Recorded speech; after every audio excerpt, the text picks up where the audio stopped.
Okay, so are you ready to dive in? Absolutely. Let's do it. All right, today we're doing something a little different. And Oh. yeah, instead of a movie or a TV show, Mhm. we're going to be looking at a trailer. Okay, cool. Specifically, the 2015 UK trailer for Disney's Cinderella. Interesting. So, on the surface, you've got your classic fairy tale elements, right?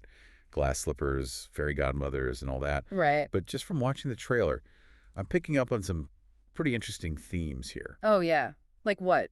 Well, I mean, like class differences for one, Okay. Yeah, I see that. and definitely a lot about ambition and the desire for something more, like breaking free from expectations. Yeah, definitely. I think those themes are there. I mean, even just from the few lines of dialogue. Right, exactly. Yeah. And that's what we're going to be deep diving into today. So, like, what messages are hidden beneath the surface of this, seemingly simple fairy tale trailer? Yeah. Should be interesting to unpack it all. Yeah.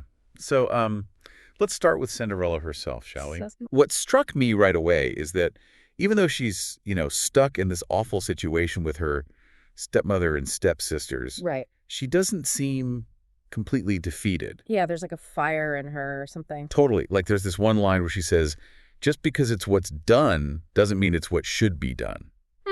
That's a good one. Right. It's like even in this subservient role, Mm-hmm. she's not just blindly accepting her fate. Yeah, and it makes you think, like, is she just talking about, chores and stuff? Right. Or is it like a hint at something bigger, like a Yeah. challenge to the entire, social order? Ooh, that's an interesting take. I like that. Because, I mean, fairy tales often play with those sorts of power dynamics, right? They do. Okay. Okay, so we've got Cinderella with this inner strength, and then we have the prince. Okay. Now he seems completely smitten with Cinderella, even after just like, what, one dance. Yeah, it's like love at first sight or something. Right. And there's that line he says, I can't stop thinking about it. Yeah, he seems really captivated by her. Totally. And it's interesting because, you don't often see that kind of instant connection in these royal settings, where marriage is often about duty and politics. Exactly. It really challenges that whole idea of marry for the good of the kingdom. Right. Like he's literally told, a prince cannot follow his heart, Yeah. but you can just tell he's struggling with it. It's like a classic internal conflict, duty versus desire. Yes.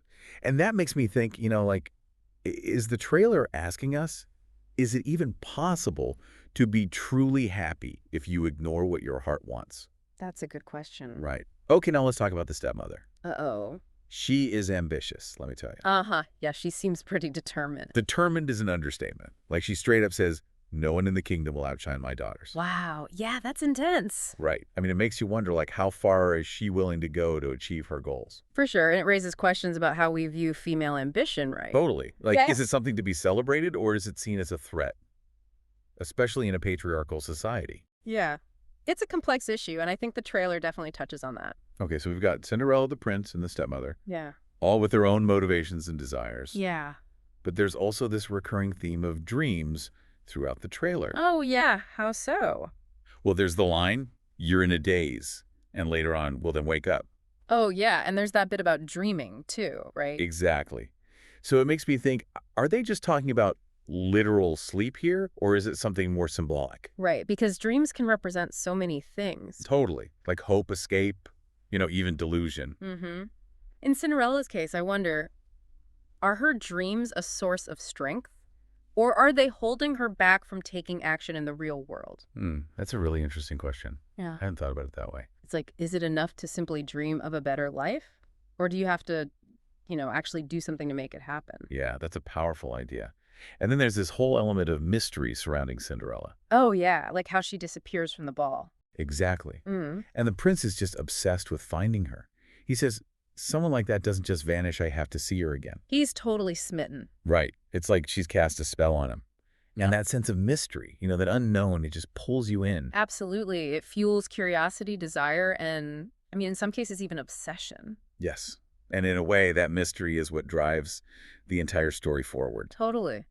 So we've got Cinderella, who embodies resilience in the face of adversity. Yeah. A prince wrestling with duty versus desire. And a stepmother fueled by ambition. It's like the classic fairy tale trifecta, but with so much more depth than you'd expect. Right. Mm. And it leaves us with some really thought-provoking questions. Like what? Like, how do these themes of class ambition and, the pursuit of happiness resonate with us today? Oh, that's a good one. Are these just fairy tale tropes, or are they actually reflections of the challenges we still face in modern society? Yeah, I mean, I think that's something worth pondering. We've only scratched the surface here today, and I'm sure the full film delves even deeper into these They themes. sure. But hopefully this deep dive has given you some things to think about, even beyond the world of fairy tales. Absolutely. So until next time, keep exploring those hidden depths. See you then. Bye.